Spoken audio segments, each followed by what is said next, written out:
I, 29F, never had a close relationship with my half-sister Vanessa, 27F. We share the same father, who left my mother when I was 3 to start a new family with Vanessa's mom. Growing up, I only saw my father and Vanessa during court-mandated weekend visits, which stopped when I turned 16 and could legally decide not to go anymore. Despite our complicated family history, I tried to maintain a civil relationship with Vanessa as adults. When she reached out 2 years ago saying she was moving to my city for a job opportunity, I reluctantly offered her my spare bedroom as a temporary arrangement until she found her own place. It was meant to be for a month, maybe 2. She ended up staying for 6. During this time, I introduced her to my friend group, including my then-boyfriend, now ex-fiancé, Ryan, 31M. Ryan and I had been together for 3 years and were planning to get married. We'd been saving for our dream wedding at Lakeview Manor, an exclusive venue with a 2-year waiting list that I'd fallen in love with. We finally secured a date and had put down a non-refundable deposit of $15,000, money that came entirely from my savings. Looking back, there were signs I chose to ignore. Vanessa would dress provocatively around Ryan, find excuses to touch him, and text him directly instead of in our group chat. I confronted her once, but she gasped dramatically, called me paranoid, and accused me of still holding childhood grudges against her. Ryan backed her up, saying I was overreacting, so I apologized and tried to push down my suspicions. Then came the betrayal that blindsided me. 3 months before our wedding, I returned early from a week-long business trip to find them together in my bed. The confrontation that followed was ugly. Ryan claimed they had fallen in love and that it just happened. Vanessa had the audacity to suggest that since the wedding was already planned and paid for, they should use it since it would be a waste otherwise. I threw them both out that night. 2 weeks later, I discovered they had contacted Lakeview Manor and somehow managed to transfer the booking into their names. Since I had paid the venue directly and Ryan's name was also on the contract as my fiancé, there was nothing legally I could do. My wedding planner sympathized, but explained that without proof of fraud, my hands were tied. I was devastated. Not only had I lost my fiancé and what I thought was a step toward reconciliation with my half-sister, but I'd also lost $15,000 and my dream wedding venue. I fell into a depression that lasted months. My friends tried to help, but seeing their pity only made me feel worse. Then something unexpected happened that changed everything. My maternal grandmother passed away and left me her entire estate, including a substantial inheritance and her lakefront property just outside the city. I hadn't been close with my grandmother in recent years. She lived across the country and travel was difficult for both of us.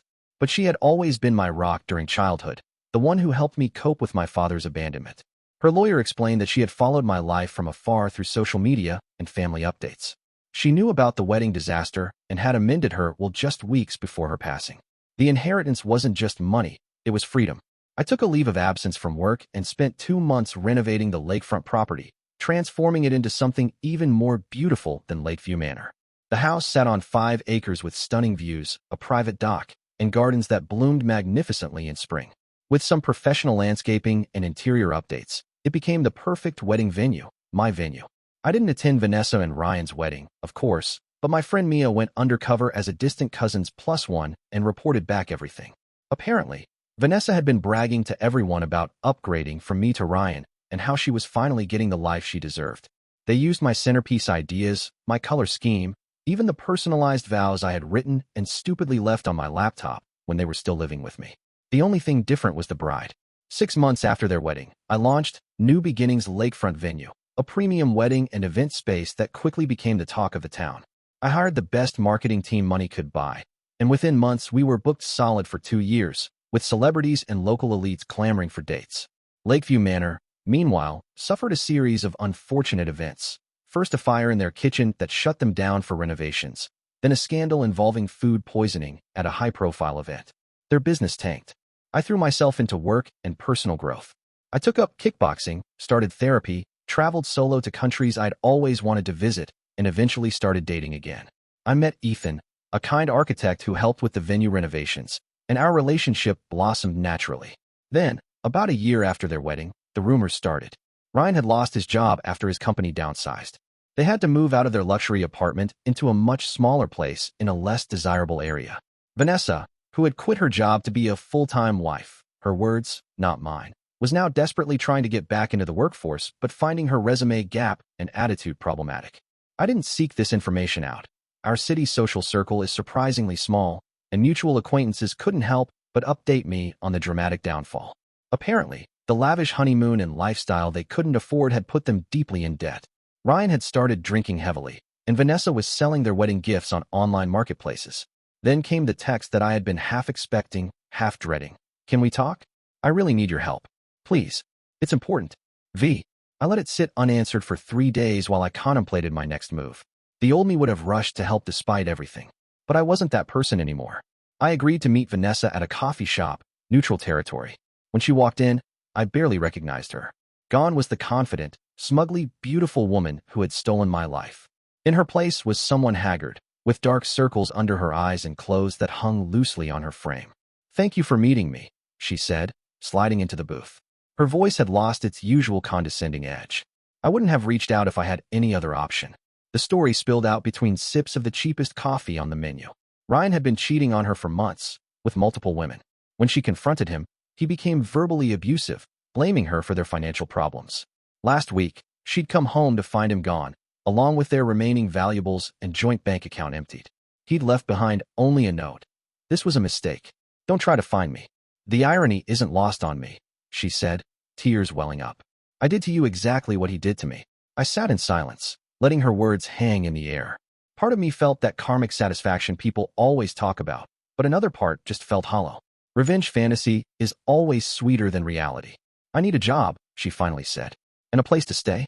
I know I have no right to ask, but— "You're right," I interrupted. "You don't."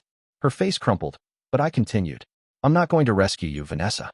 Not because I'm still angry, though I was for a long time, but because you need to rescue yourself. That's the only way you'll grow from this." I reached into my purse and handed her a business card. "This is my therapist. She helped me rebuild when you and Ryan left me with nothing. I've paid for 6 sessions. What you do with them is up to you." I also gave her the contact information for an entry-level position at a friend's company and a list of affordable housing options. Not a handout, but not nothing. "Why would you help me at all?" she asked, confused. "I would hate me if I were you." "I did hate you," I admitted. "But hate is exhausting, and I've got better things to do with my energy now." As I stood to leave, she grabbed my wrist. "Do you think we could ever be, I don't know, sisters again?" I gently removed her hand. "I don't know, Vanessa. That's not something I can promise right now. But I do hope you find your way." 2 weeks later, Ethan proposed to me on the dock of my lakefront property at sunset. We're planning a small ceremony with just our closest friends, at my venue, of course. Vanessa did take the job referral and started therapy. We've exchanged a few texts, mostly surface-level updates. I heard through mutual friends that she's living with a roommate and taking night classes in graphic design. She sent me a congratulations card when my engagement was announced on social media, with a handwritten note that simply said, "You deserve every happiness." I'm sorry I couldn't see that before. I don't know if we'll ever have a real relationship. Some betrayals cut too deep to fully heal. But I do know this. I'm no longer defined by what she took from me, but by what I built from the ruins. My business is thriving, my relationship is healthy, and most importantly, I've rediscovered my worth.